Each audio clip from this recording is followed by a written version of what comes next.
하나님 감사합니다. 오늘 너무나도 복되고 귀한 부활주의를 맞아서 이제 부족한 사람이 말씀 전합니다. 하나님, 오직 성령 충만함으로 부활의 진정한 의미가 우리 마음 깊은 곳에 심겨질 수 있도록 인도하여 주시옵소서. 예수님 이름으로 기도합니다. 아멘. 여러분, 예수님의 이 부활 사건은 우리 인간이 맞이한 어떤 사건보다 가장 큰 사건입니다. 여러분, 코로나가 큰 사건이죠? 거기에 몇 조배 큰 사건이 예수님께서 부활하신 사건입니다. 왜냐하면 예수님이 부활하셨기 때문에 우리 인간이 살 수 있는 길이 열리게 된 것이기 때문입니다. 그래서 우리가 예수님의 부활보다 더 큰 이야기가 없는 것이죠. 그 앞에 여러 가지 얘기를 다 할 수 있어도 결국 그 정점에는 예수님의 부활이 있게 되는 것입니다. 여러분, 사람이 죽었다가 다시 사는 것 놀라운 일인데, 다시 죽지 아니할 몸이 예수님이 되실 뿐만 아니라 그 예수 그리스도를 믿는 자들도 다시 죽지 아니할 몸으로 영원토록 살 수 있다는 것, 이거보다 더 큰 복된 소식이 어디 있겠습니까? 저는 이 복된 소식이 여러분이 기쁘게 맞이하시는 놀라운 소식이 되시기를 주님의 이름으로 축복합니다. 자, 그런데 오늘 이 베드로전서의 말씀은 그런 상황은 아니었어요. 그것이 막 마음에 와닿는 상황이 아니에요. 왜냐하면 사도 베드로가 이 편지를 기록할 당시에는 로마에 속한 땅 안에서 무서운 핍박에 바람이 불고 있었기 때문입니다. 로마의 도심에 큰 화재가 발생했습니다. 당시 황제인, 우리가 잘 아는 그 네로 황제가 로마를 자신의 입장에서 헬라식으로 아주 새롭게 건설해버리라는 그 야망을 가지고 불을 질러버린 것이죠. 그러나 민심은 알아챈 것이죠. 그래서 이 네로가 불을 질렀다는 것이 막 소문나고 원망의 소리가 높아지니까 네로는 당황한 것입니다. 이때 희생양으로 삼아야 되는데 그 희생양으로 삼은 대상이 바로 예수 그리스도를 믿는 크리스찬을 대상으로 한 것이죠.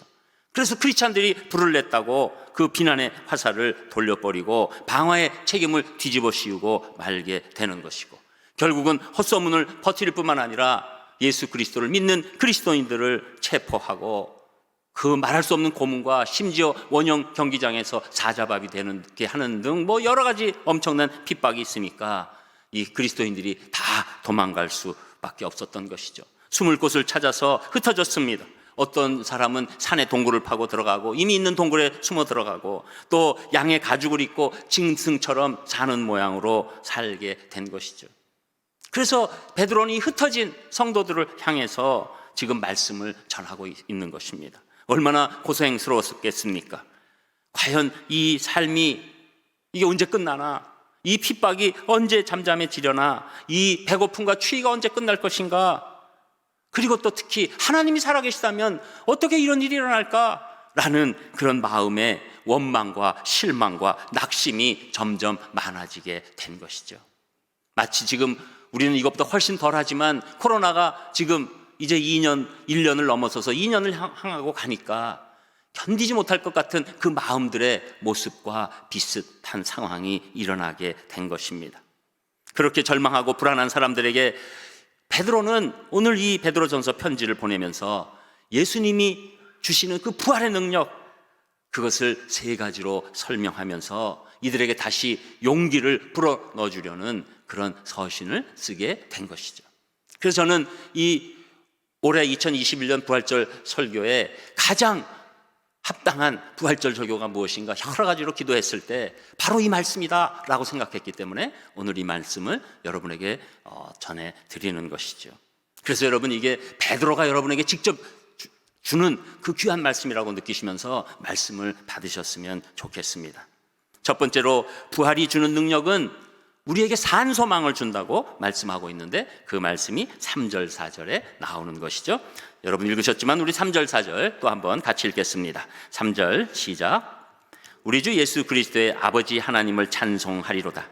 그의 많으신 긍휼대로 예수 그리스도를 죽은 자 가운데서 부활하게 하심으로 말미암아 우리를 거듭나게 하사 산 소망이 있게 하시며 썩지 않고 더럽지 않고 쇠하지 아니하는 유업을 있게 하시나니 곧 너희를 위하여 하늘에 간직하신 것이라. 아멘. 먼저 사도 베드로는 예수 그리스도의 아버지 하나님을 찬송합니다. 왜냐하면 예수님을 아버지라고 우리 부를 수 있는 우리 성도들에게 그의 많으신 긍휼대로 우리를 불쌍히 여기셔서 예수 그리스도를 죽은 자 가운데서 부활하게 하심 때문에 먼저 큰 찬양을 올린다는 것이죠. 그리고 오늘 말씀의 모든 핵심은 예수님의 부활입니다. 예수님께서 죽은 자 가운데 부활하셨기 때문에 우리의 구주가 되셨고, 우리가 그 구주를 믿었기 때문에 거듭나게 됐고, 그 거듭났기 때문에 우리에게 죽은 소망이 아니라 산 소망이 임하게 됐다는 것입니다. 여러분, 예수님께서 십자가에서 죽으셨는데 부활하지 않으셨다면, 예수님이 죽으시면 그 부활이 없는 상황은 예수님 죄 때문에 죽으셨다는 결론에 이를 수밖에 없습니다. 왜냐하면 성경은 죄의 삭은 사망이기 때문에 죄 있는 사람은 무조건 끝까지 죽을 수밖에 없는데 예수님 죄 없으신 분이죠. 그래서 예수님께서 부활하신 것은 예수님의 죄 없으심도 증명하실 뿐만 아니라 죄 있는 우리도 깨끗게 돼서 같이 부활할 수 있는 것을 증명하게 하셨다는 것이죠. 그래서 그것을 믿는 자에게는 무엇을 주신다고요? 거듭나게 하신다는 겁니다. 저는 여러분들이 예수 그리스도의 부활을 믿으시고 예수 그리스도의 십자가의 사건이 나의 사건임을 믿으셔서 구원받으신 거듭나신 분인 줄 믿습니다. 이게 너무나도 중요한 것입니다. 그래서 예수님의 부활이 복음의 핵심이 되는 것입니다. 그런데 결국은 거듭나게 해서 우리에게 무엇을 주신다고요? 산소망. 산소망. 영어로 얘기하면 living hope입니다. 살아서 움직이는 소망이라는 거예요. 꺾이는 소망이 아니라는 겁니다. 죽은 소망이 아니라는 것입니다. 여러분, 그러면 죽은 소망이 무엇입니까? 사실은 세상에 있는 소망이 죽은 소망이에요. 살아있는 것 같지만 그 소망은 끝나게 돼 있습니다. 산 소망은 하나님의 마음에 근거하지만 이 세상 소망은 나의 필요에 근거하는 것입니다. 산 소망은 내가 원하는 것이 아니라 하나님이 원하시는 그 약속에서 출발하는 것입니다. 그래서 세상 소망은 자기중심적이고 주관적인 필요에 의거한 거지만 산 소망은 하나님의 약속을 믿음으로 말미암아 신앙의 행위로 우리가 계속해서 움직이는 소망이 되는 것이죠. 한마디로 산 소망은 우리에게 참되고 영원한 확신이 되는 것입니다. 이것은 끝나지 않는 소망이에요. 거꾸로 뛸 수 없는 소망이에요. 예수님께서 부활하셔서 우리에게 주신 이 산 소망은 확실하고 변치 않고 흔들리지 않은 반석 같은 소망이 된다는 것이죠. 왜냐하면요, 4절에 보니까 이 소망은 썩지 않고 더럽지 않고 쇠하지 아니하는 유업을 주시기 때문에 그렇다는 거예요. 이 산 소망은 천국으로 연결되어 있기 때문에 그렇다는 겁니다.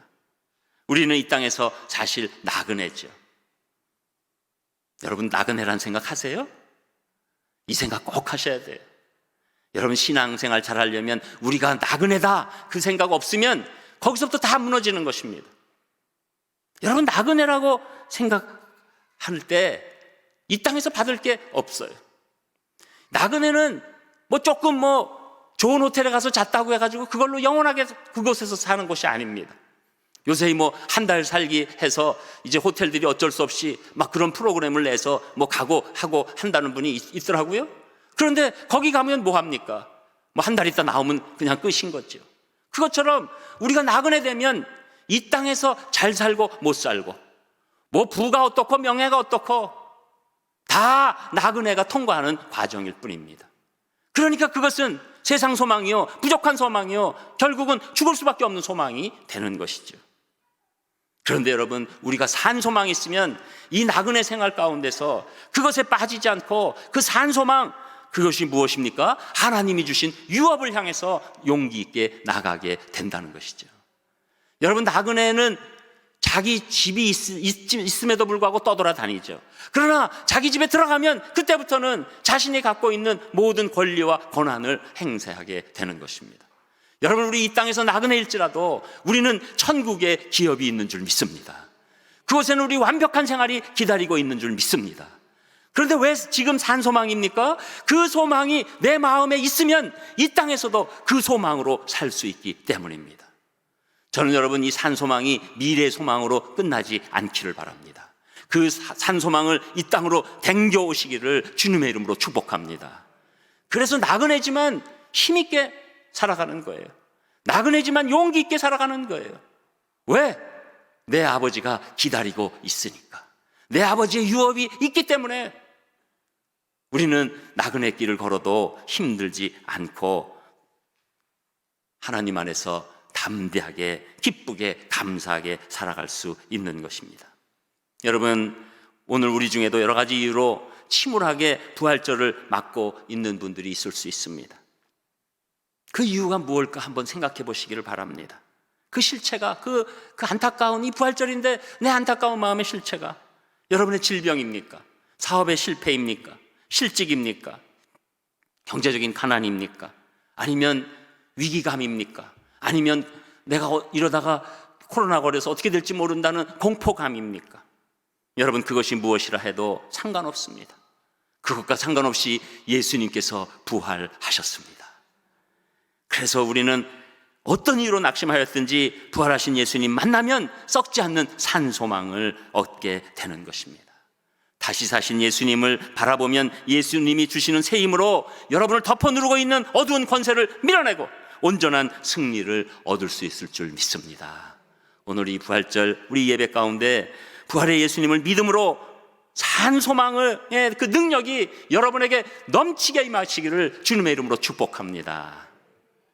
그리고 두 번째, 부활이 주는 능력은 하나님의 보호하심이다, 이렇게 베드로는 말씀하고 있는데 그 말씀이 5절에서 7절까지 나오는 것이죠. 우리 5절에서 7절까지도 한 목소리로 같이 읽습니다. 5절 시작. 너희는 말세에 나타내기로 예비하신 구원을 얻기 위하여 믿음으로 말미암아 하나님의 능력으로 보호하심을 받았느니라.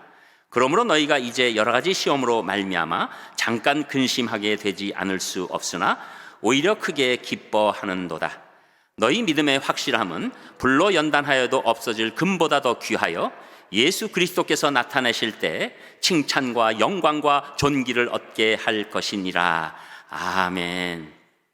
여러분, 부활이 주는 두 번째 능력은 하나님의 보호하심입니다. 5절에 보면 너희는 말세에 나타나기로 예비하신 구원을 얻기 위해서 믿음으로 말미암아 하나님의 능력으로 보호하심을 받았다, 이렇게 먼저 말씀하시는 거죠.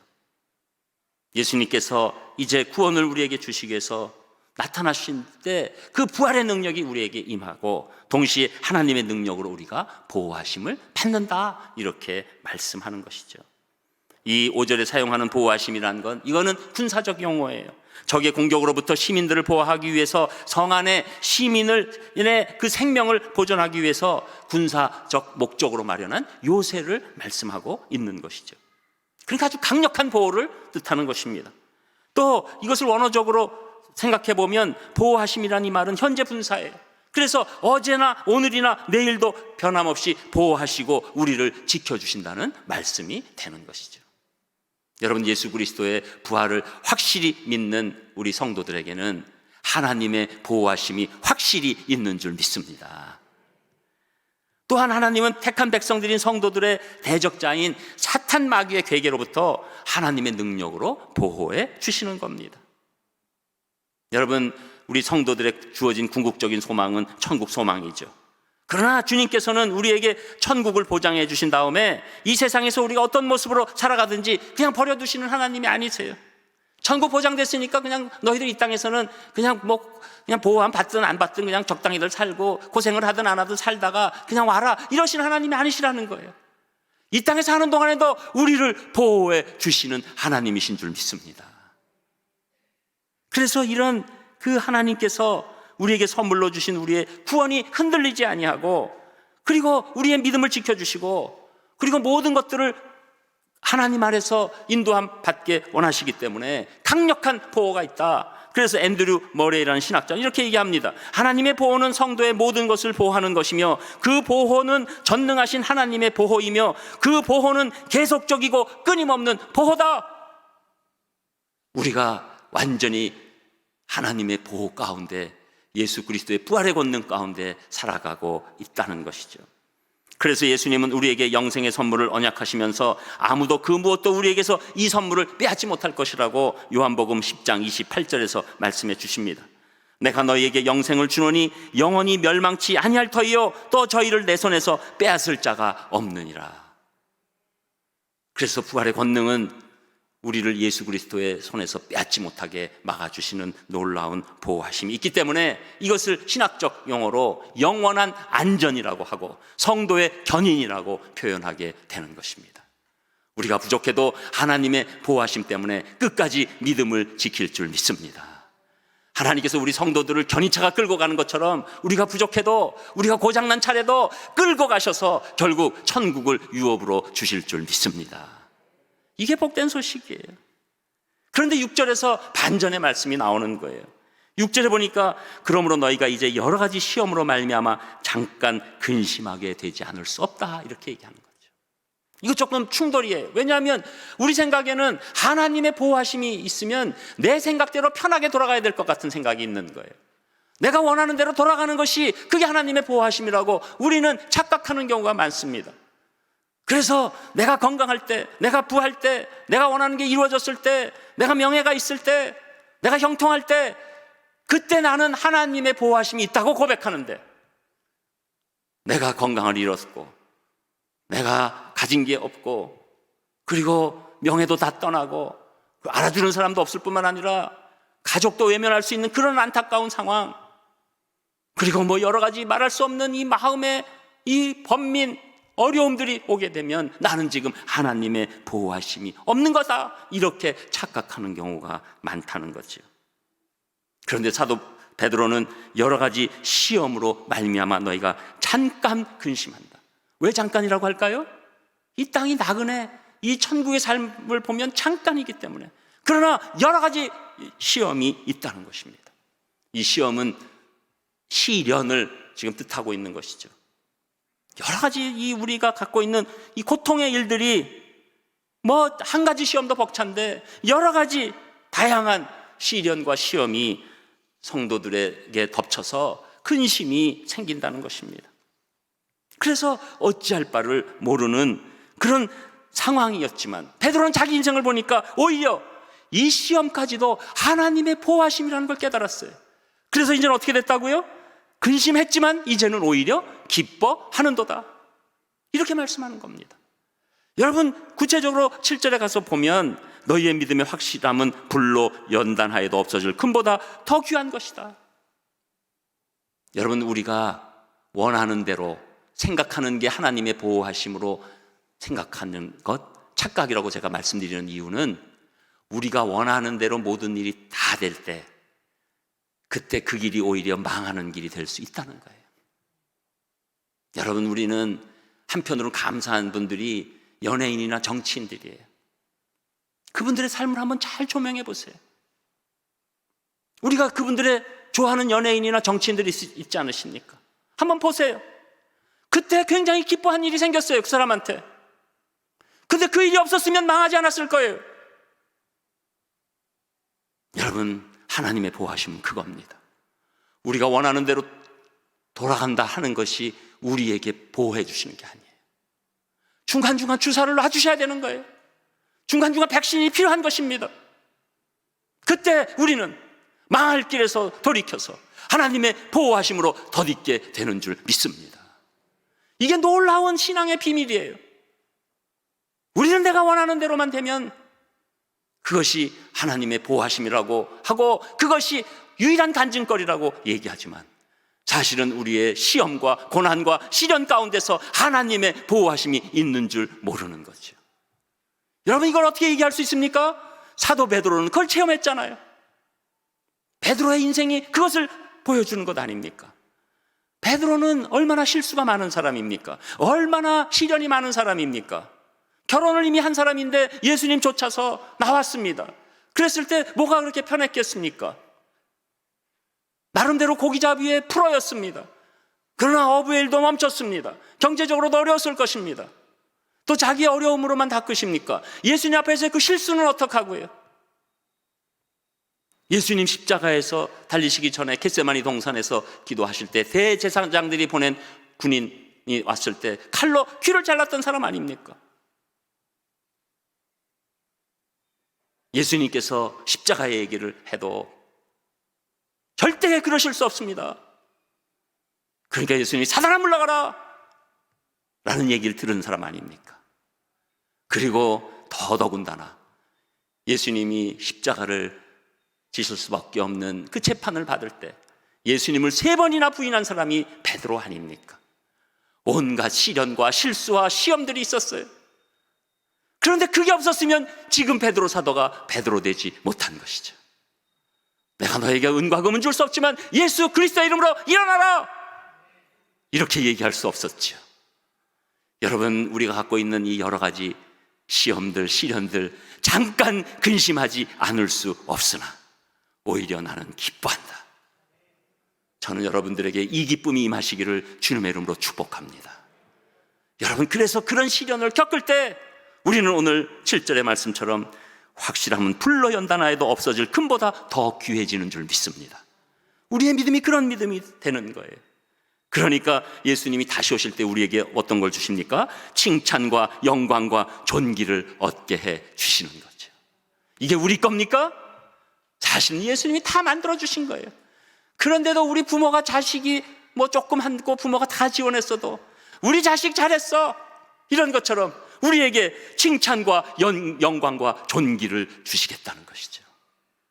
여러분, 이것이 부활이 주시는 놀라운 능력이에요. 그래서 여러분, 하나님 여러분 고난 미연에 다 방지해 주실 수 있어요. 여러분 시련 미연에 다 없애 주실 수 있습니다. 그러나 하나님 그렇게 안 하시는 거죠. 왜? 우리를 사랑하셔서 부활의 권능에 덧입기를 원하시기 때문입니다. 저는 오늘 사랑하는 우리 성도님들, 정말 우리가 자녀들 어떤 때는 어려운 여행, 선교여행 뭐 이런 것도 보내고 또 아들일 때 군대도 보내잖아요.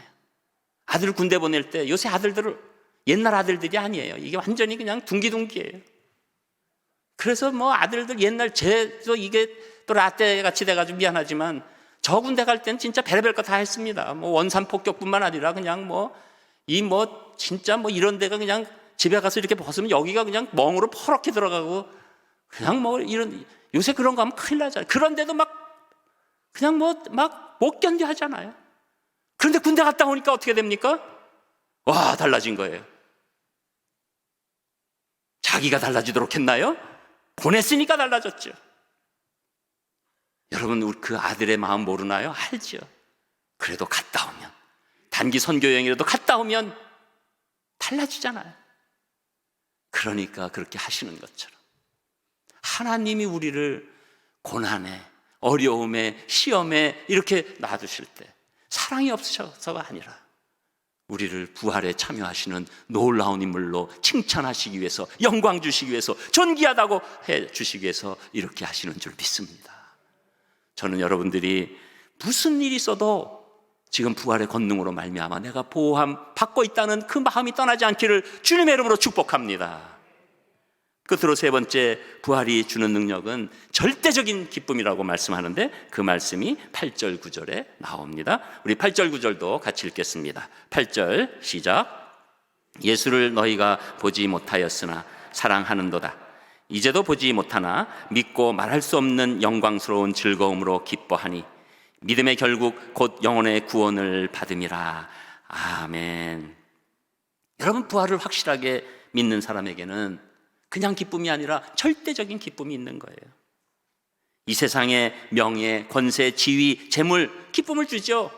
그러나 이것은 상대적이고 일시적인 기쁨입니다. 그리고 이 기쁨은 시간이 흐르면 꼭 사라지게 돼 있어요. 우리 자녀가 원하는 대학에 들어가면 맨 처음에 기뻐하죠. 좀 들어가 보니까 그 자녀의 친구들도 다 그 대학에 다닙니다. 내가 원하는 집으로 들어가니까 좀 있다 보니까 다 같은 아파트에 사는 사람들이에요. 그래서 얘기하잖아요. 뭘 사면 얼마 가고 뭘 사면 얼마 가고.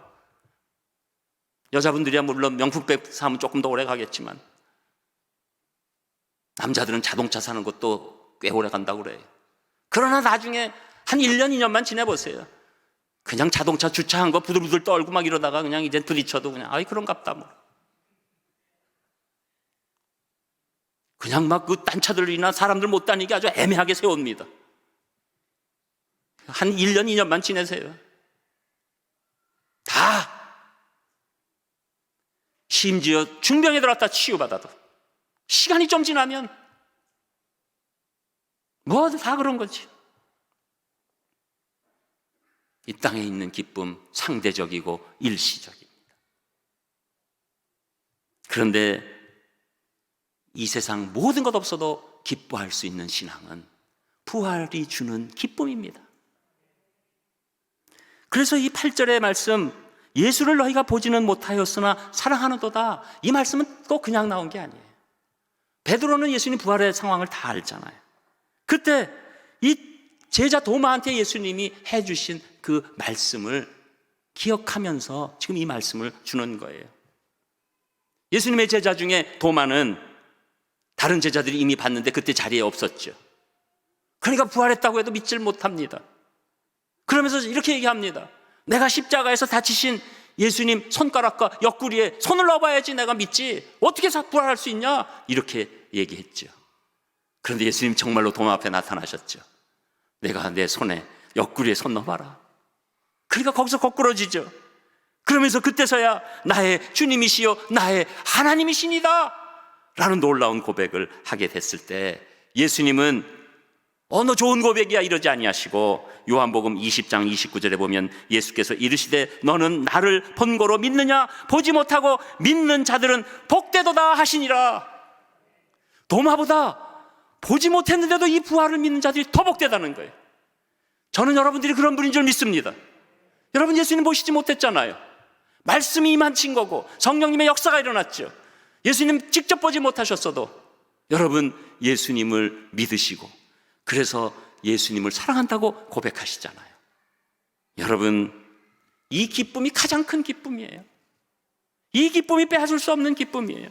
예수님을 육안으로 본 적도 없고 지금도 보지 못해도 예수님을 믿고 사랑할 때 우리가 그 영광스러운 즐거움으로 기뻐한다는 거예요. 이 기쁨이 왜 절대적 기쁨입니까? 이 기쁨은 영광스러움으로 기뻐하는 기쁨이기 때문에 그렇습니다. 이 기쁨은 영광이 임한 기쁨이에요. 하나님이 주시는 기쁨이에요. 세상이 빼앗을 수 없는 기쁨입니다. 한시적인 기쁨이 아닙니다. 영원토록 유지되는 기쁨입니다. 그리고 내가 고난이 있어도 슬픔이 있어도 기뻐할 수 있는 기쁨입니다. 우리는 기쁨이, 부활의 기쁨이 우리 근저에 깔려있기 때문에 거기서 슬퍼할 수도 있고 거기서 쓰러질 수도 있고 거기서 넘어질 수도 있지만 그 기쁨의 강을 빼앗을 수 없게 되는 것입니다. 여러분, 그것이 크리스찬의 절대 존재의 의미예요. 우리는 절대적인 기쁨을 갖고 상대적인 아픔 가운데 아파할 수 있습니다. 우리에게는 절대적인 기쁨으로 살아가게 되는 것이죠. 예수님이 또 십자가에 달려 죽으신 지 3년 동안 예수님을 메시아로 믿고 따랐던 제자들의 보여준 모습은 또 어떻습니까? 누가복음 24장 13절 이하에는 엠마오로 가는 두 제자의 이야기가 나오죠.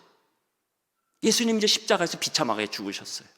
아직 이들은 부활을 모르고 있었을 때 엠마오로 그냥 터덜터덜 자기들의 이제 꿈과 소망이 다 끝난 거라고 생각한 겁니다. 여러분, 예수님의 제자들은 예수님 부활하시기 전에는 예수님이 뭔가 왕이 되셔서 자기들이 한 자리 할 줄 알았어요. 그러니까 이제는 꿈이 다 꺼진 겁니다.